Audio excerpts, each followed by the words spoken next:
मात्र। और क्या कंट्रीब्यूशन है संजय गांधी का? लोगों ने मांग की। बताइए अलका, मैं जानना चाहता हूं। अच्छा, ये सवाल आप मुझसे कर रहे हैं? हाँ। मुझे लगा आप नहीं, सुकेश से तस्दीक करा रहा था कि जू भी, मतलब जू का भी नाम संजय गांधी के नाम पर रख दिया गया है। अच्छा, उनके होते हुए रखा गया था, ये बात वो साफ कर अच्छा, दीजिए। लोगों की मांग थी?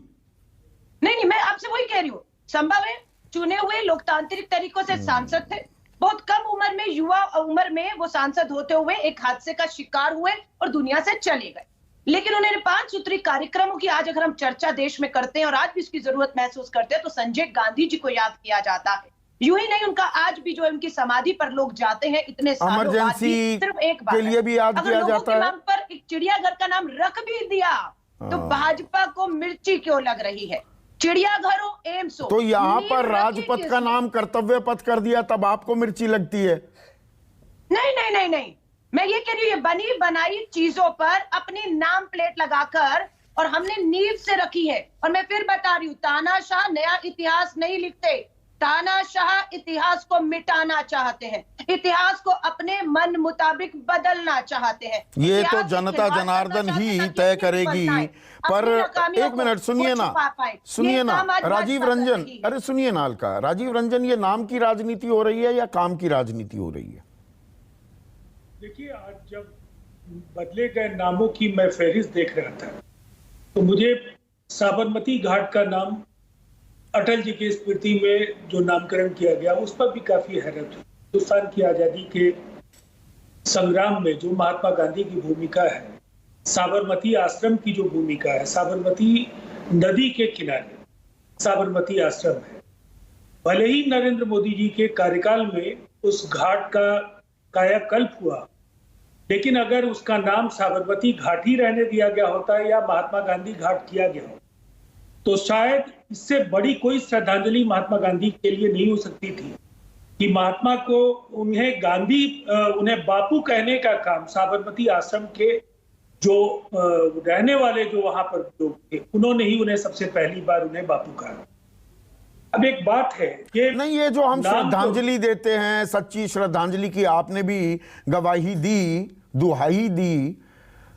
महात्मा गांधी दरअसल ज्यादा, अब वो जहां भी हैं, स्वर्ग में हमें देख रहे होंगे, वो जिस राम राज्य की परिकल्पना करते थे वो स्थापित हो जाता तो उनकी आत्मा को ज्यादा सुख चैन नहीं मिलेगा क्या?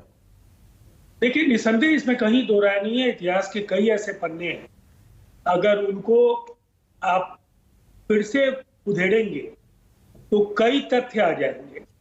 केवल उनकी भूमिका के साथ साथ आज जिनकी सरकार है, स्वाधीनता संग्राम में उनका योगदान, और नेताजी सुभाष चंद्र बोस की प्रतिमा का जो आज अनावरण हो रहा है, ये कितना विरोधाभासी है कि जब इंडियन नेशनल आर्मी के लिए कैंप्स नागपुर में लगाए जा रहे थे, महाराष्ट्र में कई जगहों पर कैंप लगाए गए, तो उस समय इनके सबसे बड़े नायकों में एक सावरकर की भूमिका थी। 6 बार उन्होंने माफी मांगने के बाद ब्रिटिश आर्मी में नौजवानों को शामिल कराने के लिए उन्होंने कैंप्स लगाए।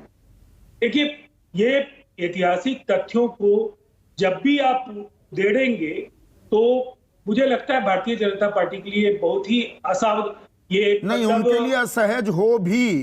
पर क्या आप ये बात नहीं मानेंगे कि नेताजी सुभाष चंद्र बोस को जो पद, जो मान सम्मान आजाद भारत में मिलना चाहिए था अलग अलग सरकारों से, वो नहीं मिला? अब उनकी प्रतिमा का अनावरण अगर किया जा रहा है तो ये एक ट्रू ट्रिब्यूट है एंड ही डिजर्व्ड इट।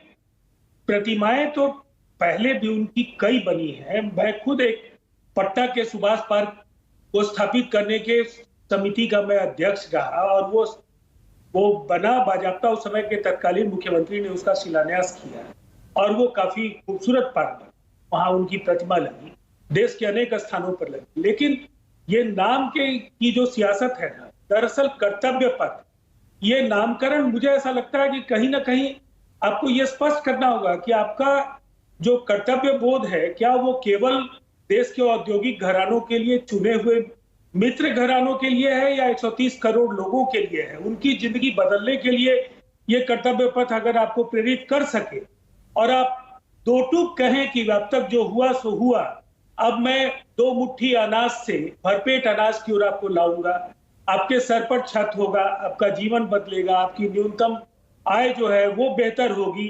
देश में समृद्धि केवल कुछ कुबेरों के पास नहीं होगा, वो सबके पास कहीं ना कहीं तो ये सिर्फ मौजूदा सरकार तो से, एक मिनट डॉक्टर शशि पांजा, ये सवाल सिर्फ मौजूदा सरकार से क्यों पूछे जाएं?